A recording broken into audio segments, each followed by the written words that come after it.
Guten Abend, good evening, everyone.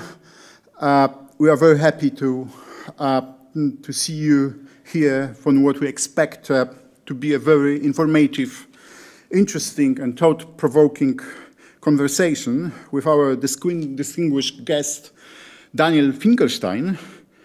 And there are many reasons why we organized this event. The most important being that Daniel Finkelstein wrote a really great book, which is now available also in Germany, in German language. Hitler, Stalin, meine Eltern und ich. But there are also other reasons. We, because this is a question, so what influenced us as a Polish Historical Institute? How and why Pilecki-Institut decided to organize this event? So one of the explanations is in this publication, the so-called Ładoś list, the list of recipients of fake Paraguayan passports prepared, among others, by Polish diplomats during the Second World War, Polish diplomats in Bern, in Switzerland.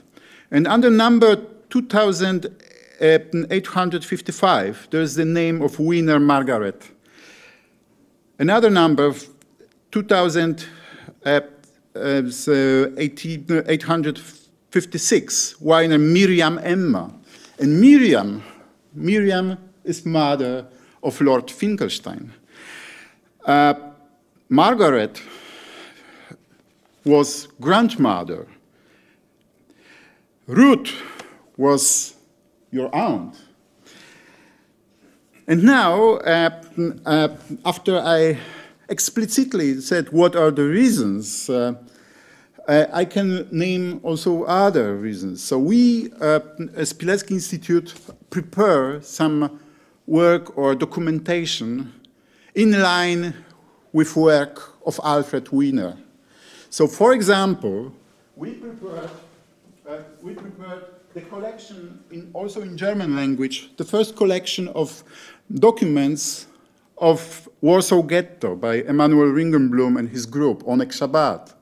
So this effort was to document Holocaust, to document war crimes in occupied Poland, war crimes by Germans and war crimes by Soviets, was also endeavor and aim of our patron, Witold Pilecki, who tried to persuade the world from Auschwitz what happened there and to mobilize the free world to help victims of Holocaust. Maybe now I would like to start with a short introduction of our guest for this evening. Daniel Finkelstein studied at the London School of Economics and the City University of London, and is now a political commentator and columnist for the Jewish Chronicle and the Times. And for the Times, he also served for many years as editor-in-chief. Before joining the paper in 2001, he was advisor to John Major, former Prime Minister of the United Kingdom, and also other former conservative leaders. Daniel was appointed to the House of Lords in 2013. So, good evening, Lord Finkelstein.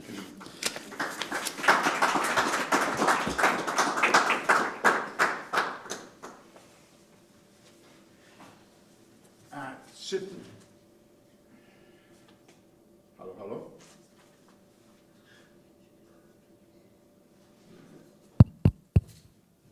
Maybe now, okay. You have to switch it on, it turns out. This is always the same with micro.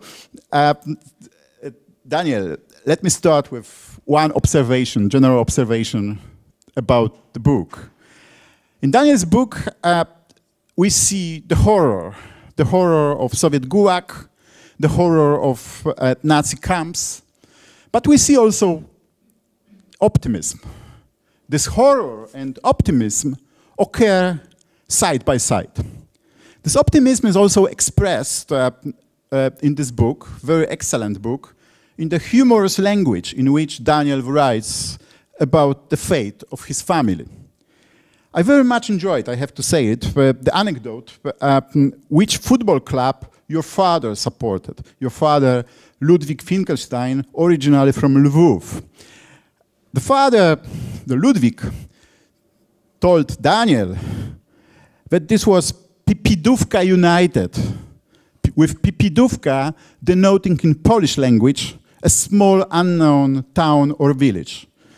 And I like to kick things off with this very fundamental and very personal also question, important for identity of every of us. What is your favorite club?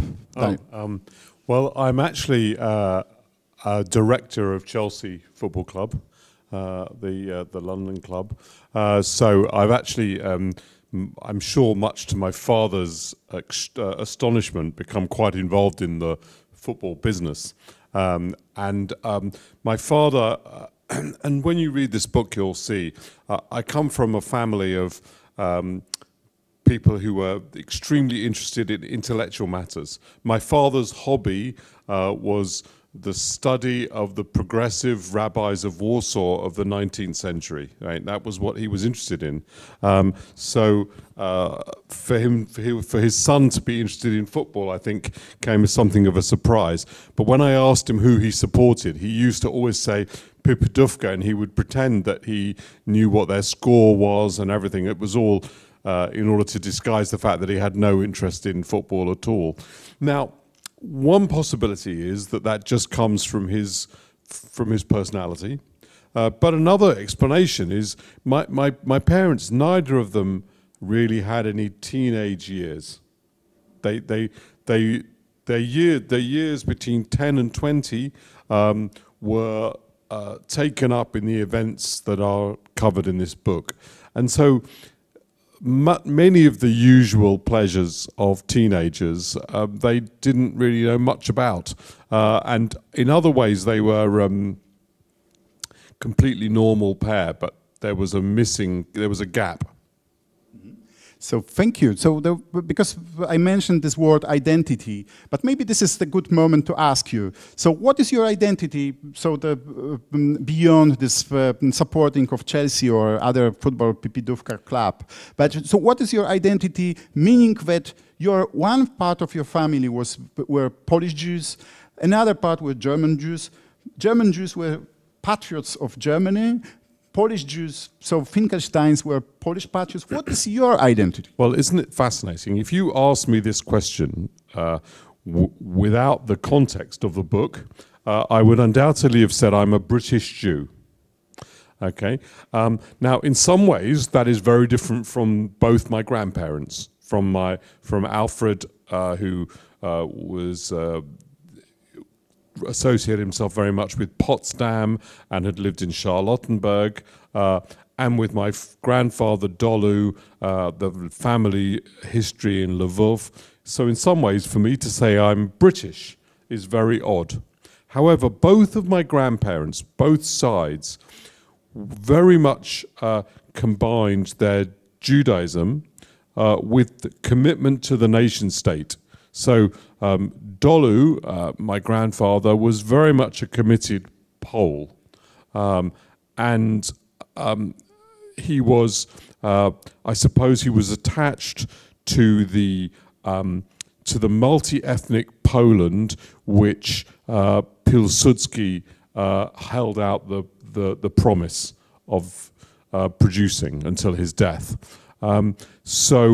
While I would say that describing myself as British is odd given my history, in some ways it's very typical of my family's history. The connection of a commitment to the civic order of the country we live in, and to be part of the general people while still having this strong British, Jewish sense. My father always described himself as a Pole, and I think he, and late in his life, he asserted his Polish citizenship because he came from Lwów. Lwów had been, as we all know, taken by the Ukraine, and he always argued, I never surrendered my Polish citizenship, so I still have it. And actually, when he visited the Polish embassy, he died in 2011, so in 2005, say, they acknowledged his Polish citizenship.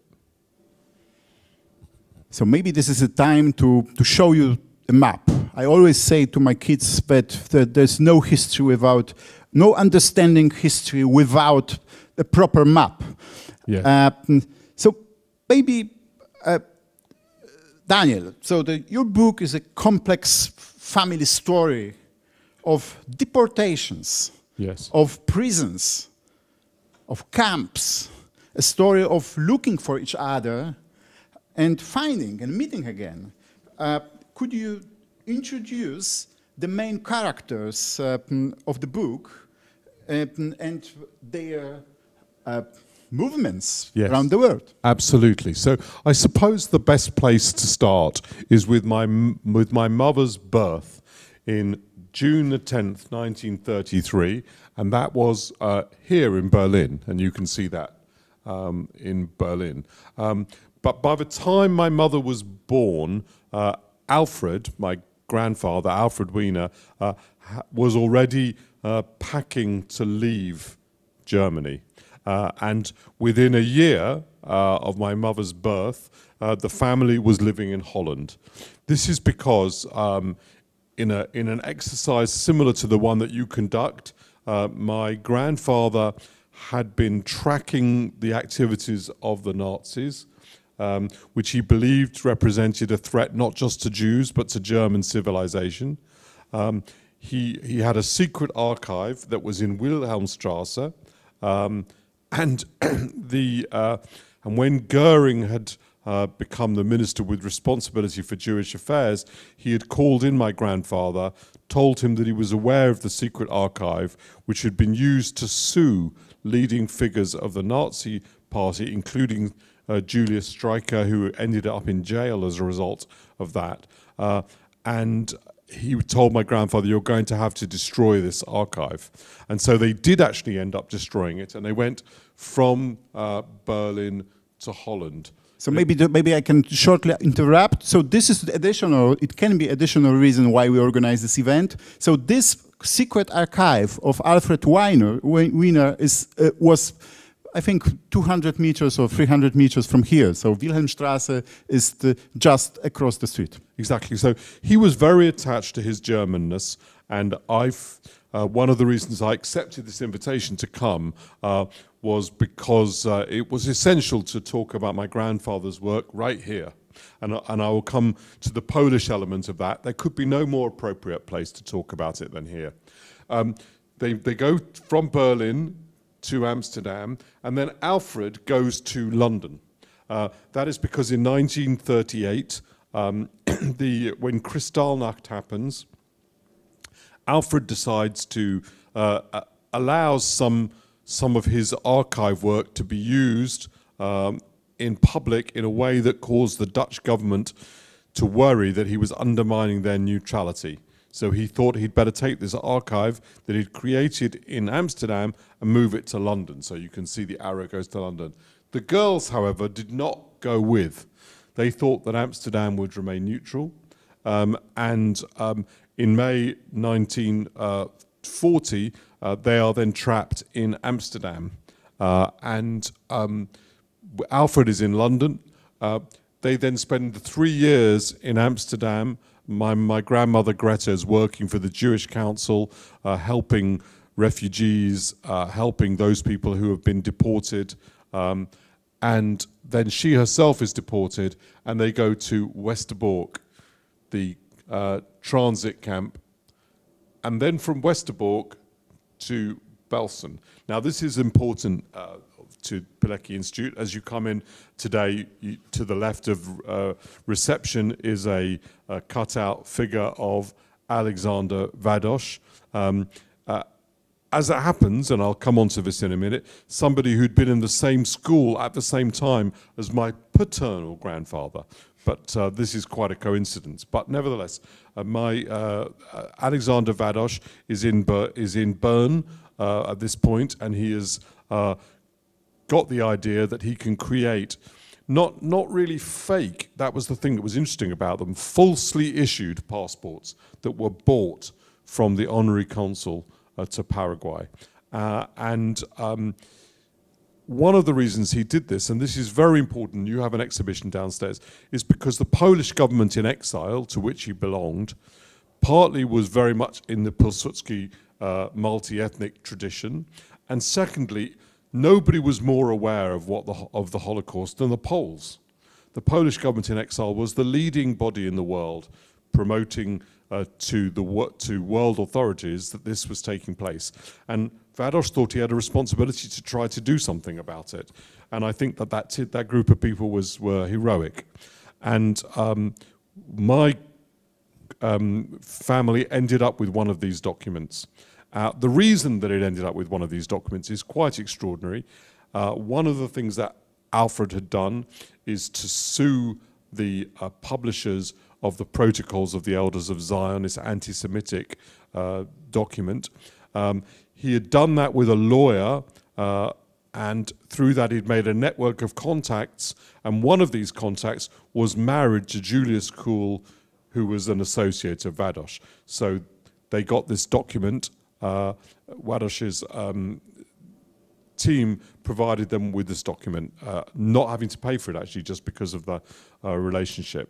So they have this document in Westerbork. They are therefore not sent to Auschwitz. Every Tuesday there is a transport to Auschwitz or to Sobibor, and some members of the family are killed in Sobibor because these supposed deportations were really executions. They were sent to the gas chamber. My family went to Belsen because Belsen was the place where people were going to be exchanged by Himmler, that was the idea, for tanks, for money, or for people who were German citizens living in Allied occupied countries. That was the scheme. Hardly anybody ends up ever being swapped. But of the 136 people in Belsen who do get swapped using these passports, my mother and her sisters and my grandmother were 4. So you can see I've called the book in English The Miraculous Survival of My Family. This was the miracle that they were involved. So you can see they go to Belsen, and eventually when they release, they go to Switzerland. They're sent to Kreuzlingen, from Kreuzlingen to Marseille, but from Marseille the girls end up going to New York. This is because Alfred was not with the girls when they were arrested. He's gone to help the American government in New York. He helps, and they go to stay with him. So that is their story. Shall I tell the other side? This is I kind of maybe I have a small product placement for another book. It's wonderful. So this is the story, the book by Roger Moorhouse, The Forgers: The Forgotten Story of Holocaust's Most Audacious Rescue Operation. Tells the story exactly of this what Daniel told us.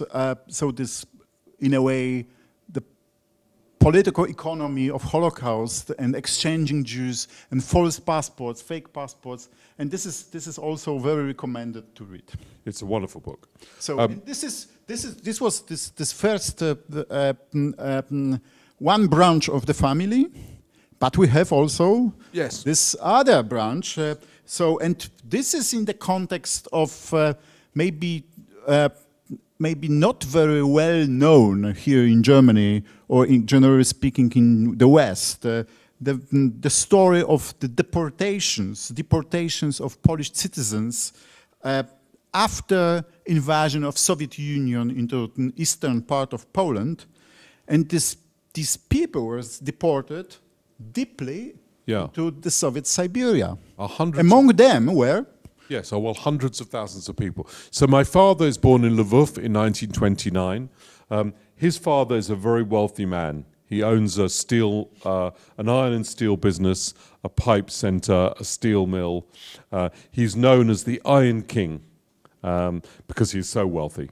And in 1939, because the Molotov-Ribbentrop Pact, the Hitler-Stalin Pact, had a secret annex where they were going to divide Poland between the Germans and the Russians, the Soviets get Lwów. And they arrest everybody who has any foreign contacts or any civic standing. My grandfather was very wealthy. He was on the city council. He was a donor to the synagogue. He was obviously going to be arrested. So the way to look at it, the Nazis arrested all the Jews, some of whom were shopkeepers, and the Soviets arrested all the shopkeepers, some of whom were Jews. They both thought that there were secretive elites were destroying their national spirit, even if they were their difference about what these elites were. But they both thought my mum and my dad, who were 10 years old respectively when they arrested, were examples of these elites. So in April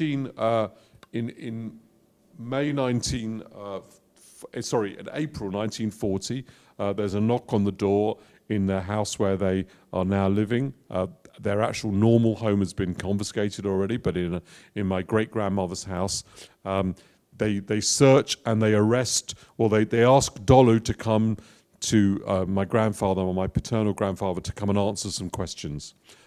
When he doesn't return, my grandmother goes the next morning to find out what's happened, and they say to her, "Don't worry, come back in 4 days' time, and we'll tell you where he is. You can be reunited with him. We're just asking him some questions." 3 nights later, they come and arrest my grandmother and my father and my great-grandmother as well. And they did this to hundreds of thousands of Poles, maybe even more than 1 million. The count's difficult to make.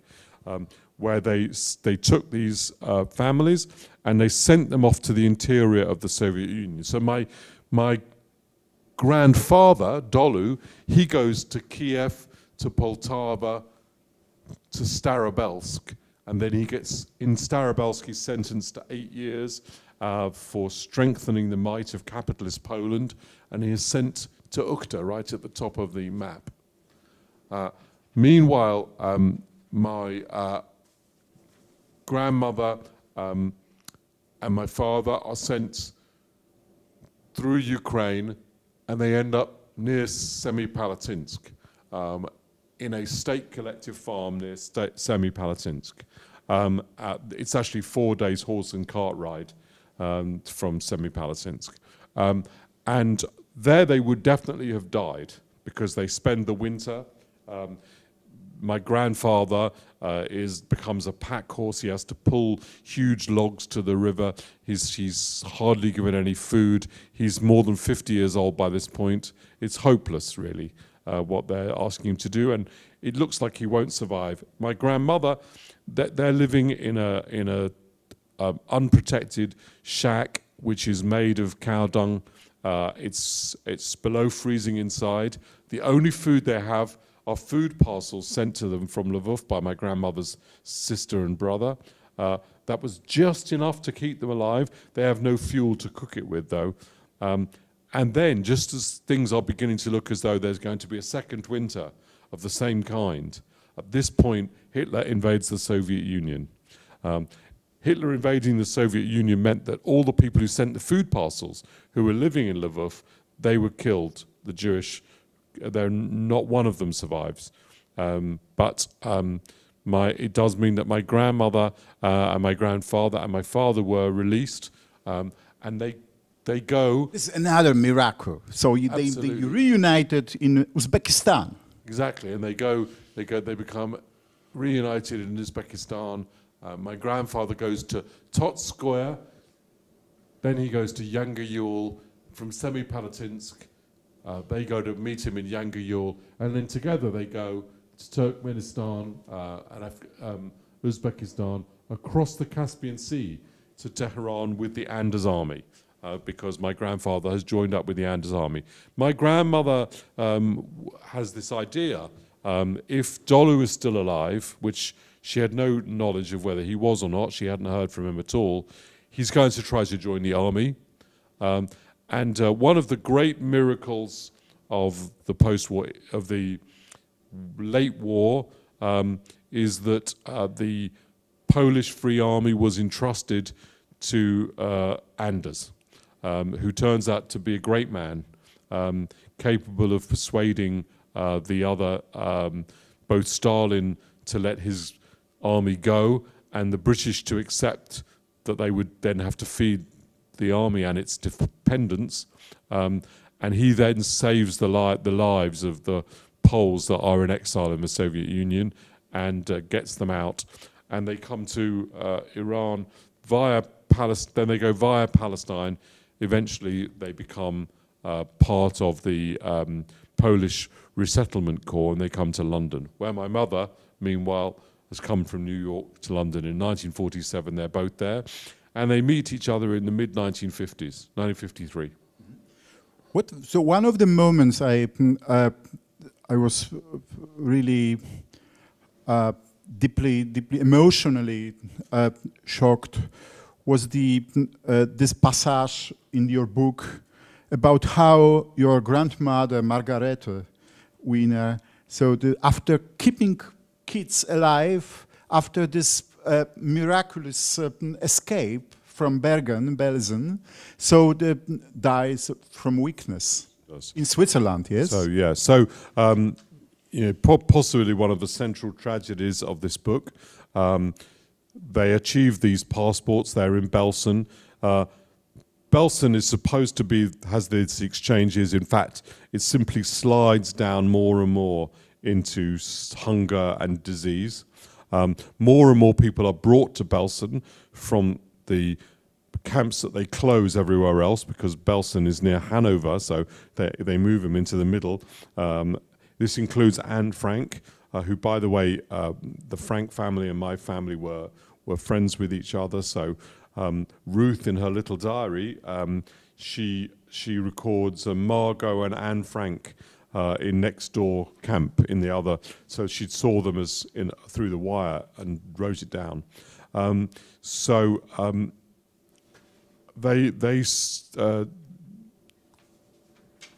They survive to be on this exchange trip. Greta has basically, my grandmother, has basically starved herself for the children. My mother and her sisters realize this only later when they have children of their own and they appreciate what you do for your children. It suddenly made sense to them what had happened, that Greta, they had hardly any food and Greta gave them hers. And so they cross into Kreuzlingen, and in addition to being in the middle of the map, Kreuzlingen over there, it is also, unfortunately, the place where my grandmother is buried. They cross in the night, they arrive across the border. My grandmother was taken off the train, and within an hour or two she had died.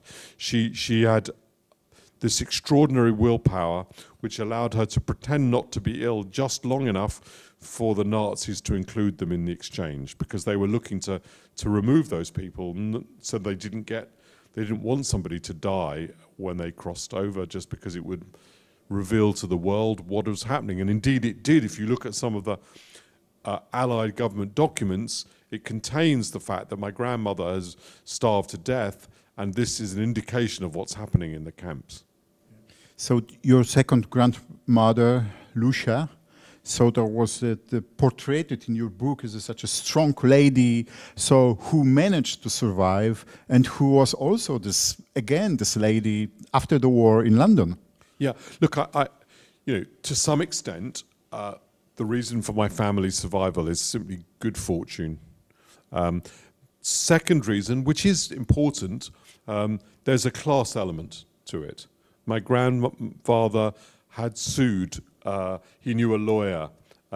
He was an intellectual. He had the ability to obtain one of these passports, and it was one of the communist arguments with the Jewish arrangements in after the war. You know, did the middle class look after itself at the expense of the working class? Well, there were reasons, but why they survived, and that was definitely one of them. But my grandmother Lucia definitely aided their survival with this incredible strength of character, which I knew she possessed because I did know. Dolu died in 1950. my grandfather Alfred died at the age of 80, but in 1964. He was 79. But Lusha lived until 1980. So I was 17 when Lusha died, so I did know her. And she had this extraordinary force of character. And while they're living in this shack in the freezing Siberian winter, she has to go out of the shack to get water, going down to the river, where some men have broken the ice, pulling a pail of water, taking it back through a blizzard, and then she would sit down and she would teach my father languages. My father spoke 9 languages. She would teach him about the Iliad and the Odyssey. You know, she would teach him Homer and Goethe. She was really quite an extraordinary person, and she definitely contributed to his survival. When I was a child, I remember her as this. She was very loving, but ferociously loyal to the family, and a very tough individual. And I think it was a bit puzzled because she used to go to get a pint of milk, or a litre of milk from the local shop. She would be dressed in white gloves, in a little white hat and a beautiful cloth coat. And then I realized this was just what she had been used to. She'd been a grand lady in Lwów, and she became a grand lady, even though by this point she was living in a small house on the main road in Hendon Central, which is a suburb of London. So you mentioned this Alfred Wiener trying to get all the possibilities, to use all the channels and to deliver passports or any chance of survival for his wife and daughters. Could you tell us how was it accomplished? So what is the contact between the group of Polish diplomats and the Jewish diaspora in Switzerland and Alfred Wiener, who was at that time in New York, probably? Yeah. So Alfred had been involved with a group of people who had sued the publishers of the Protocols of the Elders of Zion in Bern. They had the law case was that this was an obscene publication, and they succeeded. The law case takes about 3 years. They succeed in proving it's a forgery. It's originally ruled an obscene publication. Then the appeal court rules against them because the appeal court says that obscenity means pornography. It's not about politics. However, they do succeed in this case. And while during it, my grandfather makes a friend of a man called George Braunschweig, who became one of the leaders of Jews in Bern. His secretary was a woman called Yvonne Fernandez-Weil, and Yvonne had a sister, Camilla, who then goes to work with my grandfather. When he is in New York, Camilla is sending to him German newspapers. He orders the ones that he wants so that he can keep his collection of Nazi propaganda up to date. Because later this is used in the Nuremberg trials and the Eichmann trials, and he could see its relevance to wartime intelligence. So Camilla was helping him with that. Her sister then, who's about 15 years younger than her, gets married to Julius Kuhl. I found this out in the most extraordinary way because there was I knew this woman not as Camilla Weil, but as Camilla Arnaud. It's a name she adopted after the war, actually, so I couldn't find any reference to her anywhere, and I was about to give up how did they get these documents and say I had to write that I didn't know, except that I knew that Camilla had got them, but I didn't know how she got them. And then somebody told me she has a police record. And the reason she had a police record was the Swiss police wondered who was this person getting all these Nazi newspapers and then posting them, right? So they went to see her to discuss the Nazi newspapers. And because she had the police record, right at the end of the police record it says she is an associate of George Braunschweig and her sister Yvonne is George Braunschweig's secretary. And I then realized how these passports had been obtained. So what was the main message of the story that you want to convey to your readers and for us this evening? There are lots of different things to say. The first is this: that I am very much a pluralist. That is, I think this whole idea that there is a single spirit of the nation that is either expressed by an ethnic group or is expressed by an economic class is fundamentally mistaken. Human beings are very diverse, and the best kind of political arrangements are those arrangements that recognize how diverse we are. I have a strong national attachment, but my national attachment, lots of people come at their national attachments in different ways. My father and my mother were arrested by different forces, but both of these forces had in mind the idea that they were the incarnation of the spirit of the country, and this is a very dangerous idea. And it's one that's reasserting itself in populist movements all over Europe, and in particular, one of the things that drove me to write this book is because of Donald Trump, because he believes that too. Because he's a narcissist, he believes that it's the incarnation of it is him. But I do remember that in Britain, when we lost the Brexit referendum, I was a supporter of remaining in the European Union. Nigel Farage, one of the leaders of the Brexit campaign, he described the result as a victory for real people. Right? This was appropriating the idea of humanity to describe only people who agreed with him about, the common agricultural policy. I thought this was absurd and dangerous. So the most important political lesson is the importance of pluralism. A second lesson, however, is just the resilience of human beings. My grandparents, it's a story of two strong women, my grandmothers. However remarkable both Dolu and in particular Alfred were. Alfred's story is extraordinary. He sets up this library, it becomes the biggest in the world of its kind. He aids the war effort. He has countless extraordinary contacts and leading figures. When he dies, he has obituaries in every newspaper, the New York Times, the Wall Street Journal, and many German newspapers as well, Die Welt and various, and he is extraordinary. But in many ways, I think Greta and Lusha were more extraordinary. Greta gave her life really for her children.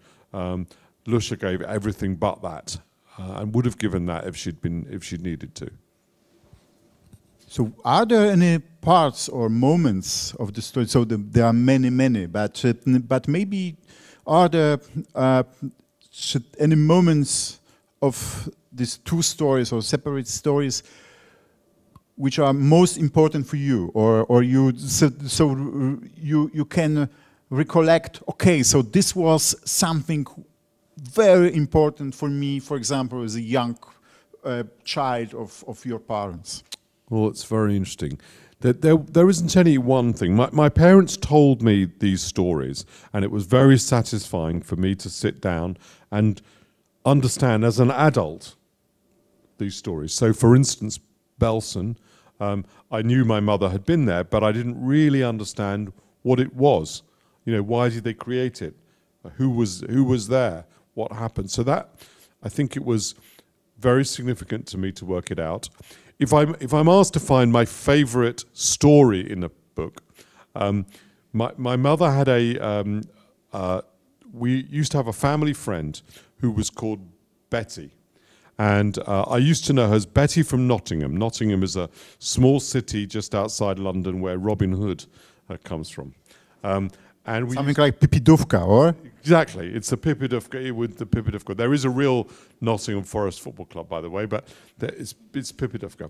So we used to sometimes visit Betty. She would come to us.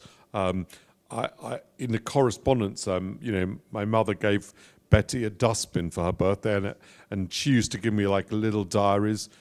So in some ways, she was like the most routine family friend or aunt. When I'm writing this book, I come across who Betty really is. Betty is the family home help. When they're arrested in 1943, Betty is on the list, and the family leave the house, but Betty doesn't go. She hides in the toilet. My mother told me this, so I knew about it a little bit. What I didn't understand was how this worked, because what my mother didn't know, and I discovered while I was writing this book, is that Betty was part of the resistance, and she had a passport for identification documents as a woman called Jo Bosch, even though her name was Betty Levine. And I then, she had left her entire life story in a file in the Wiener Library, and I found it.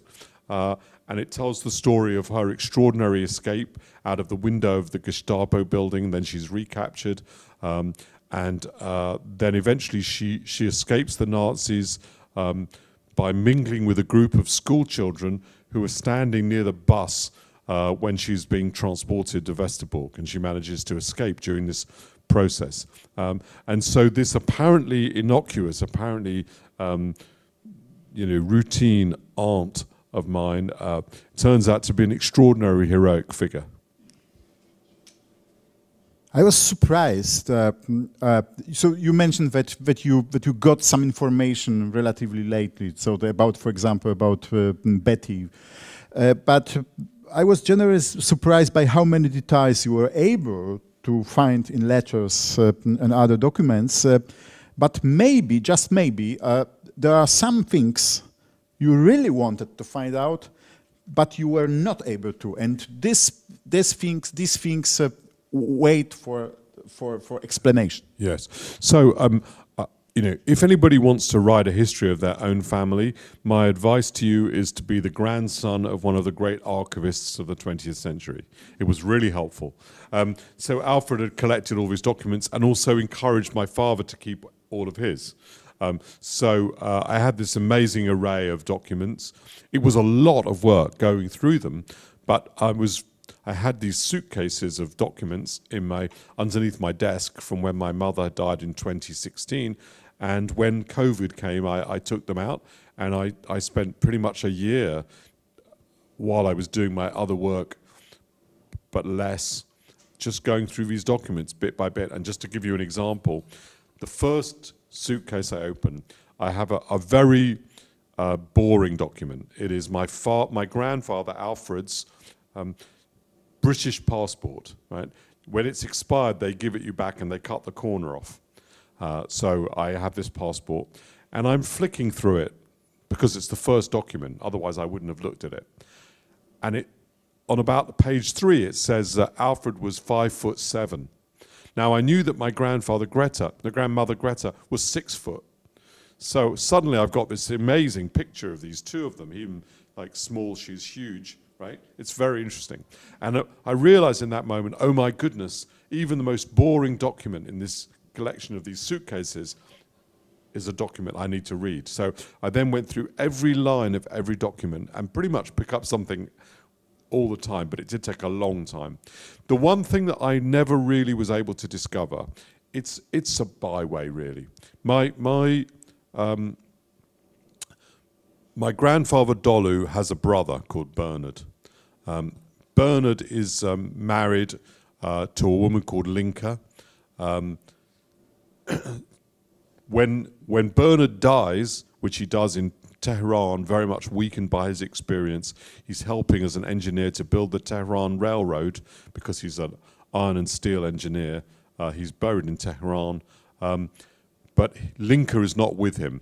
She's gone off with somebody who she meets sometime between their arrest and their reunion. And even though we're in contact with Bernard and Linka's children, and actually by now their grandchildren, they did not really have the documents to tell me what exactly happened there. And so therefore I'm not, some documents are a little bit confusing as to where Linke was at different points. And I would have liked, because it ends with this extraordinary story, and my grandfather never forgives Linke for this, the not being there at Bernard's death. I would have liked, that would have been an extra strand in the story, and I couldn't tell it. So in the end, Linke is mentioned and Bernard's death is mentioned, but I can't tell this story. So if my father had been alive, maybe he could have helped me. Now I would like to open this interview, this conversation to our audience as well. So maybe you have questions to Daniel or some commentaries to what was done. Alexander.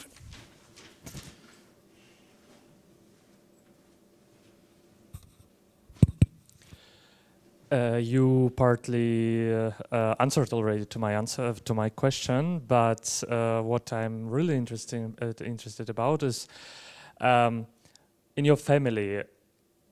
Since when you started to find out all the stories? Your mother told you more. Your father told you more.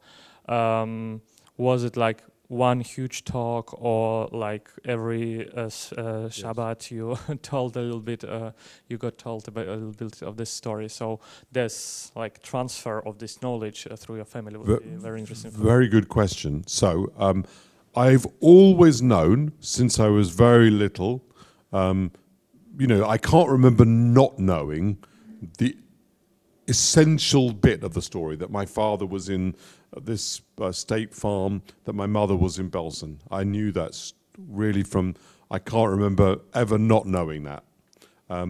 But I do remember learning more and more of the stories. In particular, Lusha, my grandmother, she was a very great storyteller. She was very good at telling stories. And all the stories of her being in the Soviet farm, they were all stories of defiance, how she managed to humiliate the person who was in charge or defy the person who was in charge. They were often pretty funny, these stories. And when I then did this book, I realized two things. The first is the story of her defiance and her standing up to the leaders of violence were all true. The correspondence that they're sent, that they kept with the food parcels, tells that in Lwów, other people on the same farm have told their relatives in Lwów about Lusha's defiance. So those stories were clearly true.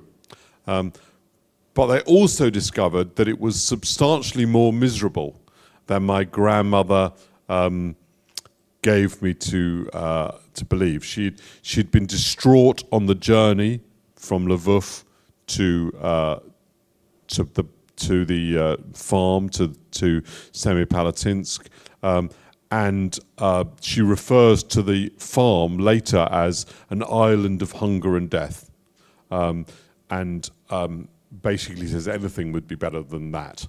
So, and I also didn't appreciate that after they leave the farm, they're still in peril really for nearly 2 years, right? It doesn't end. So I learned that story in that way. And my mother's story, again, I kind of learned the details, but I didn't understand it. But importantly, I think my understanding now of what happened to my mother is better than hers. Right, by which I mean not my ability to empathize with the experience, not my ability to feel the experience, but just my ability to understand historically what happened to them. Just because I have seen documents she hasn't seen, and I could put it into context. Indeed, quite late in her life, she still thought that her aunt, my great aunt, had been killed in had been killed in Auschwitz, when in fact she was killed in Sobibor. So there were still things she was learning, and she didn't know about Betty. So there are lots of things that I found out that maybe even she didn't know. But the essence of the story they told me, and I didn't have one big revelation. Some people, by the way, won't talk about it at all to their children. And my mother didn't want us to live it. She wanted us to know it. she'd certainly have been very happy with the book. She'd been very happy it's been successful, and she would have been slightly embarrassed to find herself, because her pictures were all over the newspapers when I published this book, and there was like a huge, the front page of the Times feature section was just like one big picture of my mum, and she would have been embarrassed by that. But apart from that, she did tell us everything, and she would have liked me to tell it. Maybe some other questions? Ryszard Formuszewicz, I'm afraid I'm not the perfect reader for the book as a Pole, because this kind of telling the story about the war through the family history, it's something which is very familiar to us, which is what is really still happening in Polish families at the table on Sunday, and that makes for us this kind of telling the story about this difficult time somehow not so surprising, maybe, as for readers from other parts of Europe. Yeah. And I would like to ask you, what was the most striking reaction in Great Britain, which we were confronted with? Because I guess we have a slightly different reading as people who are simply very often confronted with this type of stories. Thank you. So you're quite right. You know, something like 40% of this book is my father's story, 60% is my mother's. And my mother's story is an extraordinary version of a story that people know in Britain, which is the Holocaust happened, right? But they don't know any of the details and the extraordinary nature of Alfred's engagement with it and the passports. This is an extraordinary story to them. But they know that the Holocaust happened. It is a standard version. This is what you're saying, really. It is a standard version of what happened to hundreds of thousands of Poles, and nobody in Britain knows about it at all, right? So I have the journalistic advantage of kind of breaking the story to people about this thing that is completely routine to Polish people, quite a lot of the comments on Amazon about the book were, you know, even the latest comment is something like, I couldn't believe what Stalin had done to Poland. I had no idea, right? I did think it was important to tell this story.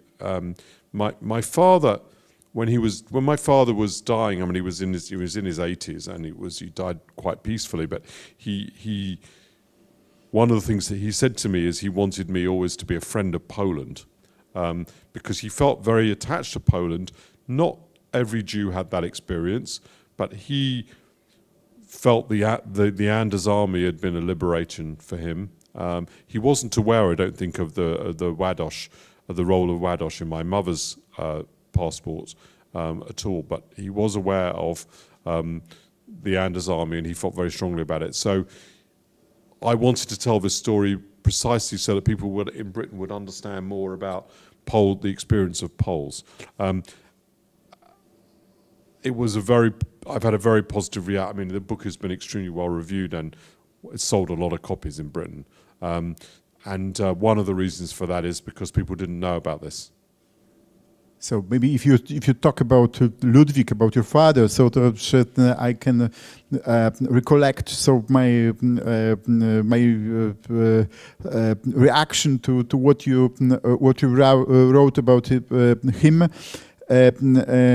writing that about your father's pre-war Polishness and a mild eccentricity. So what is your association with Polishness? Oh, yeah, that's very interesting. So, you know, when I was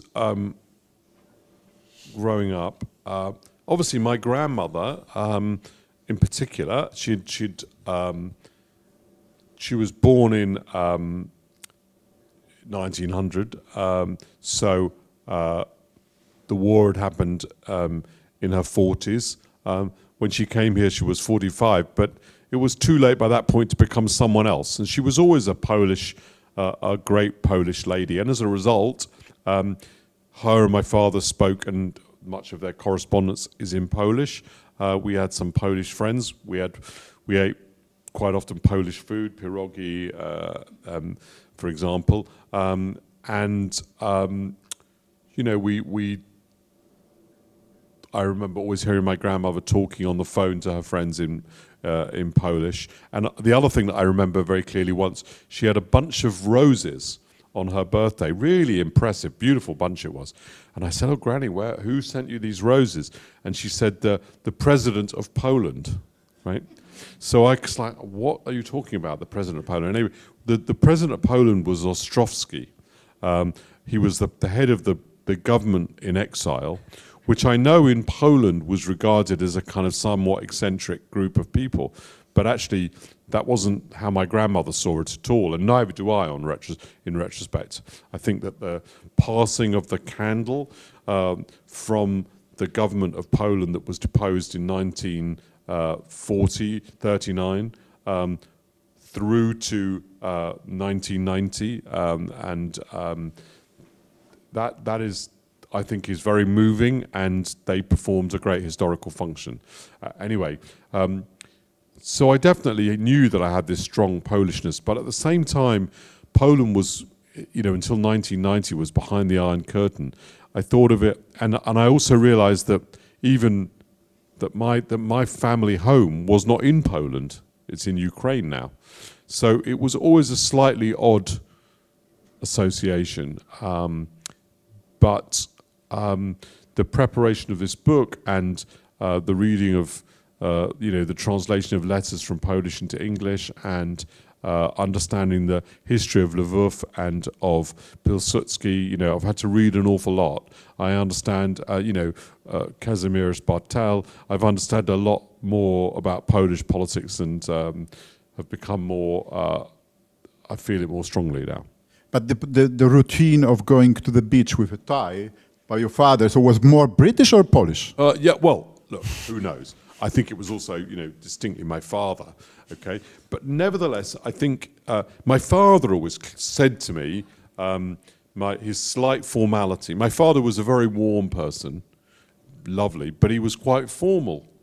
And he used to say to me, you know, that he would wear a jacket and a tie. And there's a picture in the book, my father and my mother, they're on the beach, and my father is wearing a jacket and tie.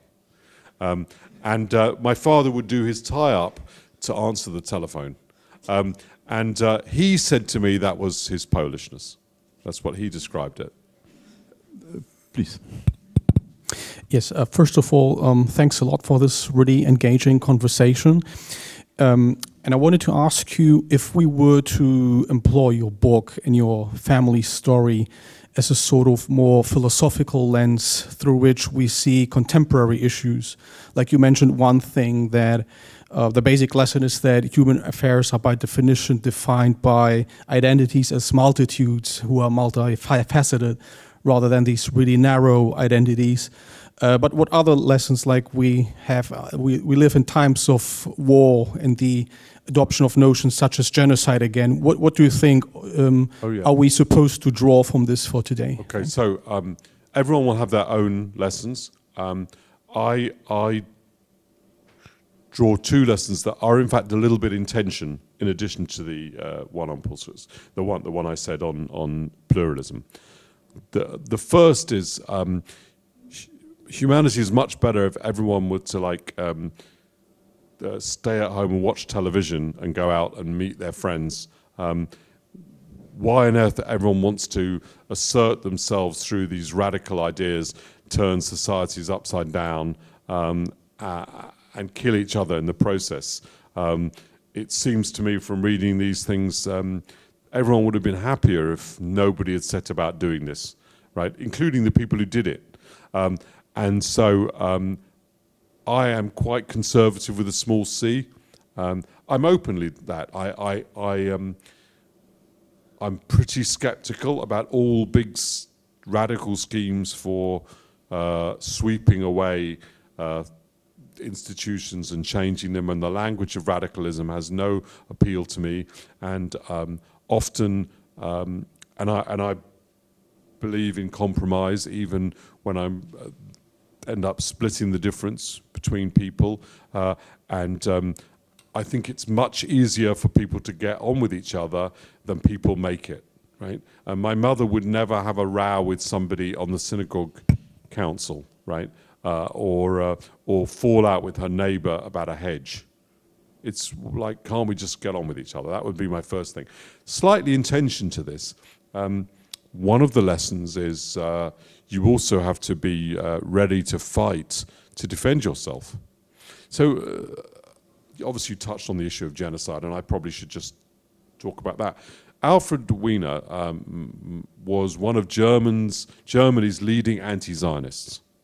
Okay, he thought he was an Islamic scholar.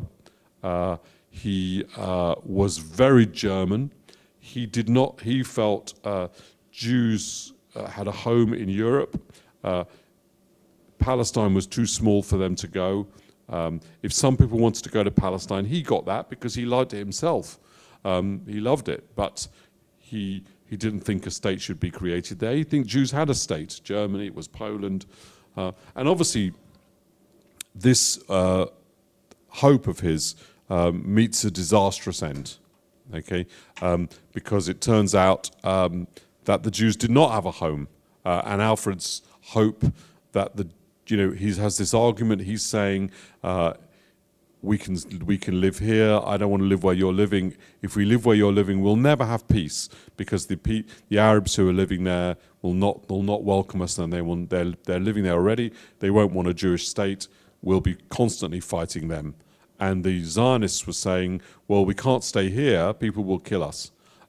They were both right. This is the great tragedy of the Jewish people, and it has put the Jews in a very uncomfortable position in which we're still in a position whereby we have to choose between killing people and being killed ourselves, right? This is an awful choice to make. I think the word genocide is utterly inappropriately used to describe what's happening in Gaza. I don't, however, think it's wrong to be monumentally concerned about the rights of Palestinian people and the clash that they're having. But definitely one of the lessons is the next time someone wants to eradicate the Jews, then we probably should fire back. And that is uncomfortable because it clashes with my natural passiveness. So maybe, please. Hi. I wanted to ask, the name of the book has Hitler and Stalin basically depicted as on the same level as bloody dictators. The question is, how does public in UK react on Stalin, depicted like that? That's very interesting. So the original title of the book, which I submitted to my agent, not to the publisher, was It's Not a Competition, Hitler, Stalin, Mum and Dad, right? Because my mother, when she was asked who was worse, Stalin or Hitler, she would say, well, it's not a competition. And she also used to sometimes go to Holocaust events and people would say, well, you were in that part of Belsen, I was in a worse part of Belsen, or, we were in Auschwitz and you were in Theresienstadt and that was worse. And my mother never had any patience for that, so I thought it would be a good title. But my agent correctly thought this was a simpler title. It still makes the same point, okay, which is I'm very resistant to the idea that through adding up the number of victims, you can work out who was worse. They were both terrible people in their different ways, engaged in a similar project, using different methods. Now, there's something uniquely shocking about what the Nazis did, right? The Nazis collect people together and gas them. If you read any account of Hungary, or indeed the account in this book of what happens to my great aunt in Sobibor, it is horrifying in a way that what Stalin does not reach the same level. Although, if you then read about the Katyn massacre, that does reach the same level. But Stalin still intended, I at one point had to consult my notes because I refused to believe something I'd written.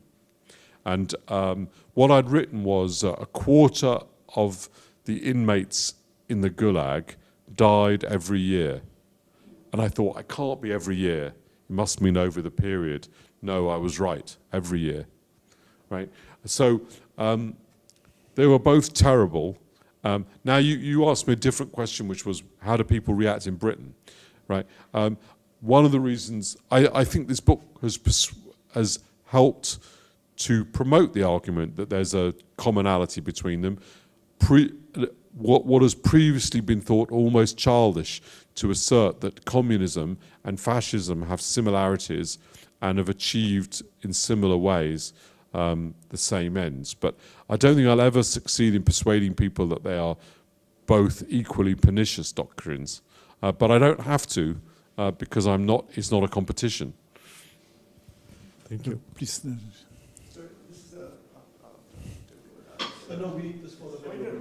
Oh, for the recording? Sorry. First of all, thank you so much for doing all this work to bring the story to the world. I wasted my pandemic compared to you. But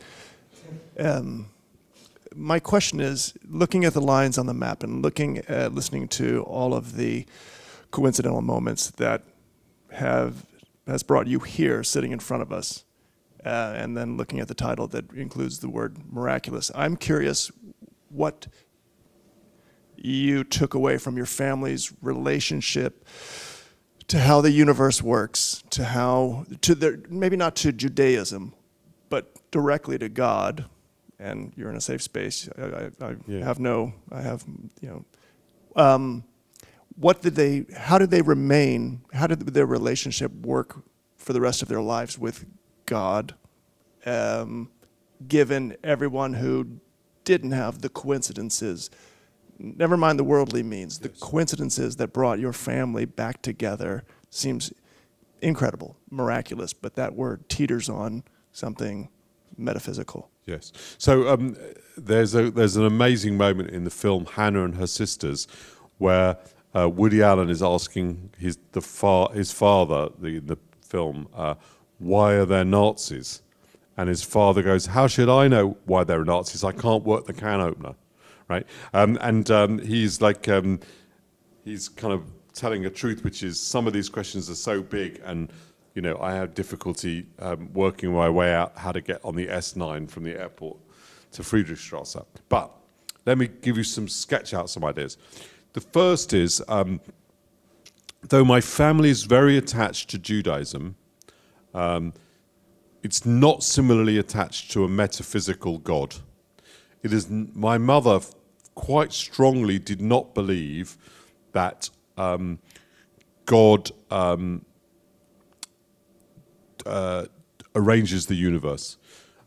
So she doesn't feel that her experience is a betrayal, because her view is people have to be nice to each other, right? And people arrange the world.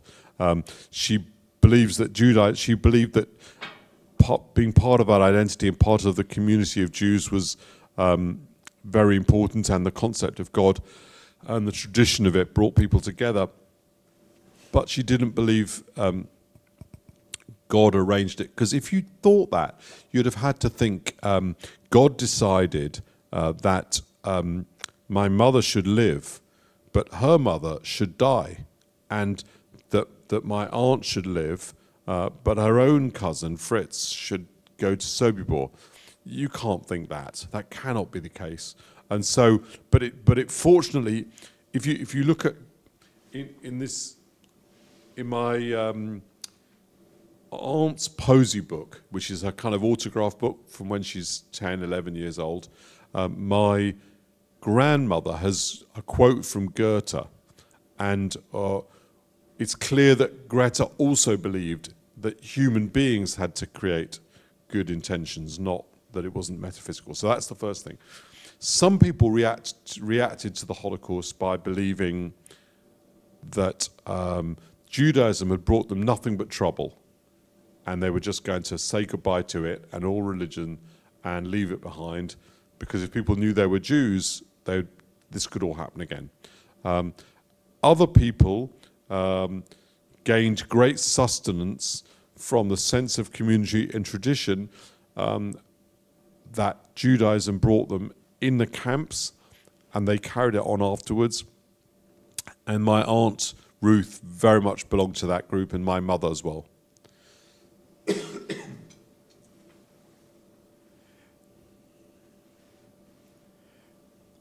Yeah, please. Thank you. I haven't read your book yet, but sounds really interesting, and I will read it. I have a bit of a historical question. Are you familiar with Raphael Lemkin? Yes. Yes. So I'm a filmmaker. I'm very interested in his story, and I'm writing something about him. And it's really astonishing. You know, he was also a great archivist and started early on to collect documents coming from the occupied countries in Europe, and was involved in a way, or tried to be involved in the first Nuremberg trial. Yes.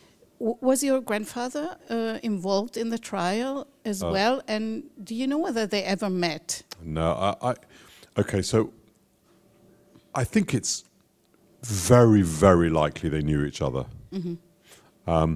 So first of all, just in parenthesis, Philippe Sands, who's written the Yes. book East West Street, is probably my third cousin, because when he wrote about the Landers family of Lwów, my brother, who at that point knew more about the story than I did, said, you know, we also have Landers relatives, and so we've traced it. We think we're third or maybe we're fourth cousins, but and even though we'd been to school in London together, we didn't know this of each other. So much of what I learned about Lemkin, I learned through Philippe and through Philippe's book, and I would be very surprised if my grandfather hadn't met Lemkin. He did these very broad associations with people, and he was inveterate networker. I didn't find any documents particularly. Maybe I should look a bit more carefully, but I wouldn't be surprised. So the Wiener Library has digitized Alfred's correspondence, and you can see whether there's correspondence with Lemkin there. Not that I spotted any, but they might be. The Nuremberg trials, yeah. So when the Nuremberg trials are being prepared, by this point the Allies have captured quite a lot of documents, but they need Alfred and the library for two reasons. First of all, sometimes they couldn't make sense of what they found because it was a part of a whole, and Alfred understood the whole. But also Alfred had lots of documents and contacts they didn't have. And just to give you an example of, I'll give you two examples of things that were in the library that were not elsewhere. Just to give you examples, they're not Nuremberg cases, but the first was when Rudolf Hess flies from Berlin to Scotland in a scheme to try to get to sue for peace using the Duke of Hamilton, right? The idea in the British Foreign Office is that he must be a moderate who's broken with Hitler. And Alfred says, I have all of his speeches, I know all about him. He's actually a crackpot. He's not a moderate. You can't use him in any way, and he doesn't have links with moderates. He's like one of the worst of the Nazis, and he's a crackpot. That's one example. The second example is after the war, there's a thought that Joseph Mengele, the doctor of death at Auschwitz, was in Argentina, but they didn't know whether he was in Argentina because no one knew what he looked like. But Alfred had a photograph of Mengele. He's the only person in the world who had a photograph of Mengele. So the library contained things which the UN High Commission at the Nuremberg trial says afterwards, we found many documents there we couldn't find anywhere else. It was very important. And even more so in the Eichmann trial. Thanks. Wanted? Yep, please. Thank you, firstly. When you said that your family survived because of luck and class, there must be other things, because that's sort of sadly somehow. Was there kindness? Yeah. No. Yeah. So No, I included a third thing, which was resilience. My mother and her sisters survived because Greta gave them her food and looked after them, and Lusha is determined above all other things that Ludwik, her one child that she tried so hard to have, that she will hand him back to Dolu if it's the last thing she does, right? So two strong women are at the heart of my story, and that's why the children survive. That's why my parents survive. I think that I would put that top. But it's important to understand there were also moments of, and I say class, what I really mean by that is kind of intellectual resource, really. You know, Alfred, everyone sets about trying to find passports, but Alfred has international contacts that he's built up himself because he's been involved in the anti-Nazi movement. So I don't mean by that social class, because it doesn't really help Dolu that he's got a fortune. He loses everything, so it doesn't help him. But intellectual resource, I suppose, is a better way of describing it than class. And then, of course, the reason I say luck is that one of the things that people say often, they say, my parents were prescient, so they survived because they knew what was coming and they survived. Well, nobody knows more what's coming than Alfred, right? In the world, him and Greta know more than him. And they did get out. The only problem is they went to Holland, right? Dolu and Lusha, well, they were not to know that the Russians were going to invade. I don't think Stalin knew that 6 months earlier. So the truth is that you had to have some good fortune. Sometimes, if their good fortune had been that instead of going to Holland, they'd all come to London, which they could have done, then maybe we wouldn't, you know, there wouldn't even be this book. So there were inevitably big moments of luck. I was thinking actually more in terms of responsibilities, or political responsibility of nations. Oh, yes, I see. So it's an interesting question, and this is a very important question you've asked. So one of the things that are said is the Allies should have bombed the rail lines to Auschwitz, right? They let the Jews down by doing that. My mother felt differently for two reasons. First of all, she felt, and I feel this very strongly, the Allies liberated Auschwitz, the Allies liberated liberated Belsen. The Polish government in exile sounds the alarm about the Holocaust. You know, a branch of the Polish government in exile provides these passports which save their lives. The Swiss are involved in the negotiation. The Americans eventually set up the War Refugee Board. There are big internal battles because the State Department doesn't want to recognize fake passports. But, you know, so nation states do a lot of positive things. But I had this question, which was, should they have done more? Should they have bombed Auschwitz, for example? And I had this vague idea from my mother against that. They shouldn't have bombed Auschwitz. But when I studied it, it became obvious that was wrong, right? They knew enough. They should have bombed the rail lines to Auschwitz, definitely. They could have done more. They knew more than they could have done more. And when you look at what governments did, they showed a failure of imagination. What my mother was saying was something different. It wasn't that. What she was saying was, in the end, it was the fault of the Nazis. It wasn't the fault of Jews who made a mistake and went to the wrong country. It wasn't the mistake of the Allies who failed to show the imagination to bomb Auschwitz. The Nazis did it, and they're to blame. And interestingly, this has obviously become a controversial issue in Poland, right? The responsibility, because people say, oh, the Poles were to blame for it. Well, actually, there was a lot of anti-Semitism in Poland, which is very regrettable and is a contributor to Jewish suffering, but it was the Nazis who committed the Holocaust. Is that the question you were asking, or have I missed it? Yeah, no, it was the question I was asking. I was slightly hoping for a little bit of a modern slant, you know. Rwanda. I see what you mean. You know, right. How it relates to now. I'm sorry, I didn't appreciate that was the question. It wasn't a question. So the first thing I would say is, lots of people point to the failures in the Second World War, and they say, they might even say something like, you know, Britain's got this Rwanda scheme, and yet, you know, and yet they had the imagination to have the kinder transport, right? And so where has that spirit gone, right? This is quite wrong. Actually, we have much learning to some extent from the Second World War, and based on international treaties, we are in the world much better at. We've taken hundreds of thousands of people in Britain, and so I think that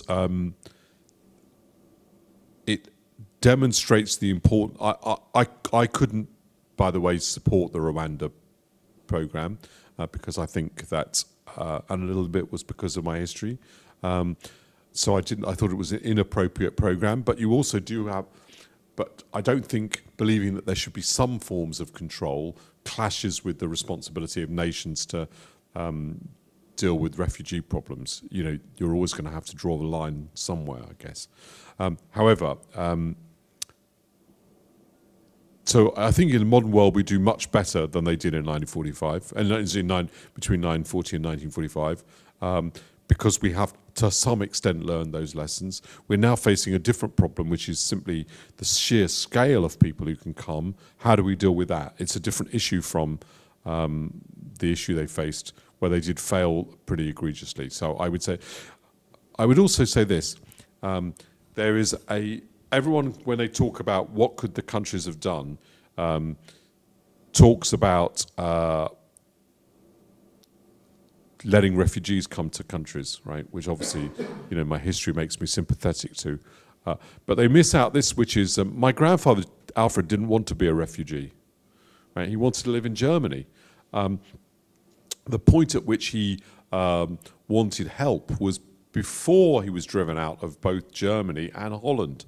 He wanted the world to intervene. So it's definitely contributed to me being a liberal interventionist, which is quite an unfashionable view and is thought weirdly to be quite right-wing. But it was also an experience, so worthwhile mentioning. So maybe to shed the last question. I read your book also with such a observation that you mentioned this idea of metaphysical God, and also you mentioned the notion of social class. But in descriptions of this London neighborhood at the beginning and then in further parts of the book, so I think you believe in the idea of middle class, and you believe in some sort of continuation, or that even in case of very repressive shocks, your family survived. So that even there were many divisions and external shocks to your family. So your father, your mother, your grandparents did manage to continue or to rebuild such an idea of middle class. You mentioned that Alfred didn't want to emigrate. He wanted to be a member of German middle class, as I understand. Completely. And similarly, probably Dolu wanted to be member of a middle class of society of Lwów. Yes. And so what do you think about, is this reading correct? So yes, you believe in middle class? And yeah, I do. When I was introduced into the House of Lords, you have to do something called a maiden speech. It's your first speech. And I said, I live in a suburb of London called Pinner. And I said, my mother was in Belsen and my father was in Siberia, and Pinner is nicer, right? I made this kind of statement, but also joke, because I want. It's quite a good summary of my politics. My grandmother had a statement. She used to say, "While the Queen is safe in Buckingham Palace, we are safe in Hendon Central." Right? I'm very resistant of people who want to remake the world. There used to be an attack on something called consumerism, you know, and I was saying of all the things that have inflicted themselves upon mankind, like hunger and disease and wars and tribalism and discrimination. Shopping doesn't seem to be very high on the list of things to get myself annoyed about, right? I believe in trying to achieve a certain stability in society to which middle classes belong to. I think everybody should try and understand other people's experiences and be empathetic if they can, and not everybody is part of the same social background or has the same social resources. But I do think if we manage to make more places into gentle, pluralistic, liberal democracies, then I think, you know, there's a famous statement which is no two liberal democracies have never gone to war with each other, and there's a reason for that. And so, you know, a pretty overarching point in this book is war is not a good thing. You say they reasserted themselves. You know, Greta dies. Dolu never recovers. He dies. This is this guy who's been so creative and he's had this huge business, and he dies in a small house near Brent Cross Shopping Centre. You know, in a country whose language he doesn't speak, he can't get a job. And we do rebuild our lives in our generation, but it destroyed theirs, you know. So I think this is quite a good summing up and a conclusion. I think Daniel mentioned that he had this advantage in answering one of the questions, so that he has this advantage of being a grandson of great archivists. I would say that, okay, so this is advantage, but it's always in the hands of writer, so to use this advantage. And I have to say, so Daniel used this advantage. The book is really great, and I think it's also a rare case of a book which really, with the story of one family or one such a personal glasses or perspective, very personal, intimate perspective, really achieved so this mirror or this whole picture of the 20th century, of the both totalitarianism, of both repressive systems, so as we see in this map, so the whole world, I think, and this is something I really enjoyed in this book. Many thanks to Daniel, many thanks to you, the audience, and I hope so we will meet again. Thank you.